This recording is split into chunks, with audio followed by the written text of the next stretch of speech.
Better keep that Trump baby balloon away from any knives there, Sadiq Khan. 'Cause something awful could happen to that thing.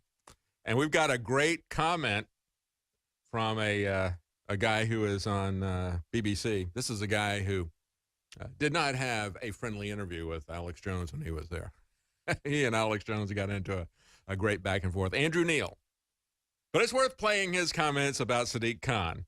And I want you to hear what he said about Sadiq Khan's Trump blimp. Video clip number 1. For the Mayor of London allowing a giant Trump baby blimp in a nappy to be floated over London, the Americans have decided to float an even bigger blimp of Sadiq Khan over the US Embassy. He'll be wearing a stab vest, said the US ambassador, because even at 200 feet in the air, this has become a very dangerous city under his watch. They're going to fly it over the U.S. Embassy, he said, but even at 200 feet in London, you're going to have a stab vest if you want to keep that balloon safe, if they put one up of Sadiq Khan. But Sadiq Khan says he hasn't been disrespectful to President Trump at all. Not at all. And yet, this commentator, Naga Munchetti, questions that. This is video 6. Let's play that. Spoken about it being the US being our biggest individual trading partner. It comes down to this, doesn't it? It comes down to diplomacy, doesn't it? You're the Mayor of London. He's the President of the United States. Someone's got to be the bigger person in this and take the higher ground. You're letting this balloon that depicts him as a baby fly over the Capitol when he's visiting. You've had this spat with him on social media, on Twitter, for a couple of years now. Isn't it time to just say, OK, I'll be the bigger person in this, I'll take the high ground?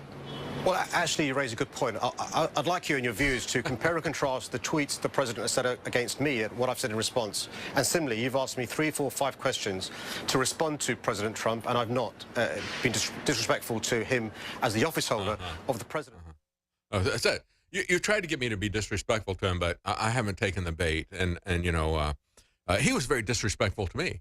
She began saying, by you, well, can't you be the bigger man if you think that's the case? I know you're going to do this petty protest of President Trump. And on BBC Radio, we had another host, Michelle Hussein, challenged him for calling President Trump a Nazi. And here's what he had to say, video 7.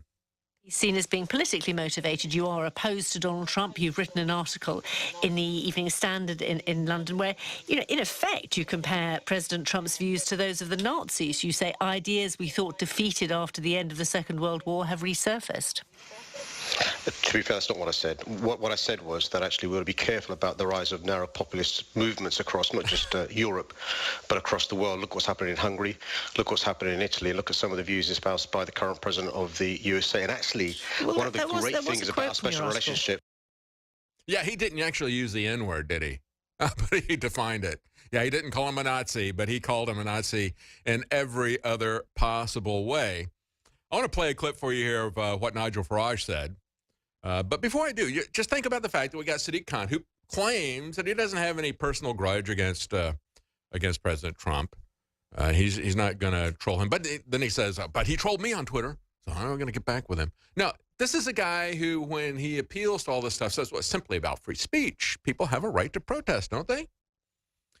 Well, you know, it was Sadiq Khan who, when Louis Farrakhan had a travel ban put on him to come into the UK because, you know, they've never held First Amendment rights very precious in the UK.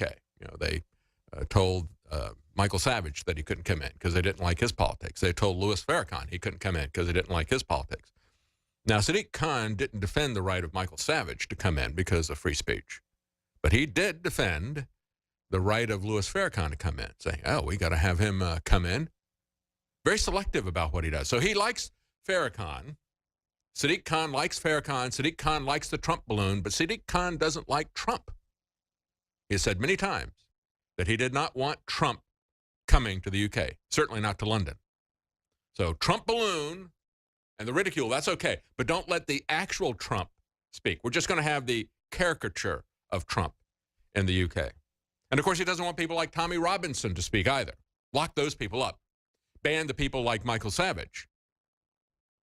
But, of course, Sadiq Khan is all about free speech, right? Here's what Nigel Farage had to say. Video clip 3.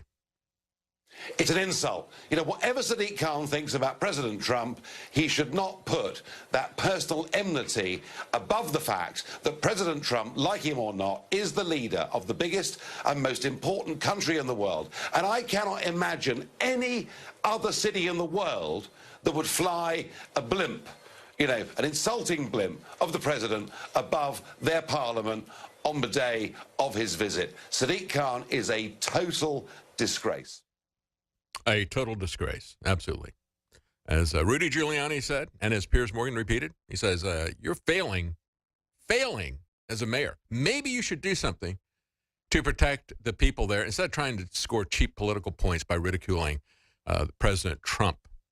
But as one interviewer there in the UK talked to Chris Ruddy about President Trump, Chris Ruddy had this to say. He says, actually, I think that it energizes President Trump to be criticized by this. And I think he's absolutely right. Here's what Chris Ruddy had to say when asked about that video clip 4.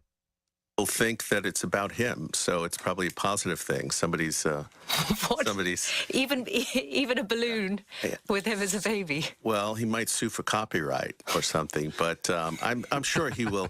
He does find some of these things funny and interesting, and look. This man has been involved in controversy for almost his entire life, in public life and business life, so he's used to it. Also a thin-skinned man, right? And he offended? Well.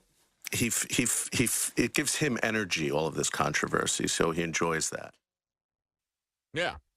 President Trump enjoys controversy. It energizes him. You know, most people really get tired of that. And President Trump could not survive in Washington, survive in this political climate, if that didn't galvanize him and energize him. But let's look at this. Let's go back again to 2016. We're just talking about how Obama tried to overthrow the Brexit election, tried to tip it against them, saying you're going to be put at the back of the line. We're going to do a deal with the EU, and you guys are going to be at the back of the line, the back of the queue, he said. And they all said, woo, look at this. He's trying to interfere with the election. But then in reality, as Nigel Farage and others believed, it actually helped for Barack Obama to come in and say, we're going to punish you. And at the time, Boris Johnson was the mayor of London. Boris Johnson, who President Trump said yesterday, Boris Johnson's a great guy. You guys would be lucky to have him as prime minister. Nudge, nudge, wink, wink, say no more. Instead of Theresa May, who was trying to overthrow your election about Brexit, who was trying to put you in a worse situation than you ever were as a voting member of the EU. You'll be a non-voting member who will have their trade managed by Brexit if Theresa May gets her way. Boy, you talk about putting the screws to the people there. But at the time, Politico talked about why Obama couldn't stop Brexit.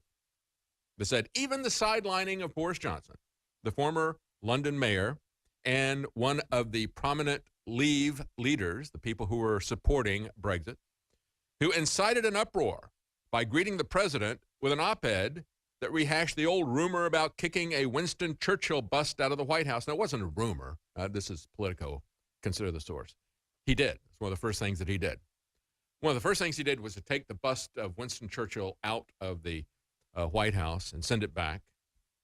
And then the first speech that he had was at Georgetown University, no longer a Christian university by any imagination. You know, of course, Harvard began as a seminary.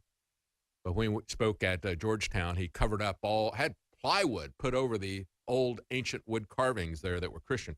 But Boris Johnson had blamed that expulsion of the Churchill statue on the fact that Obama was part Kenyan president and he disliked the British Empire.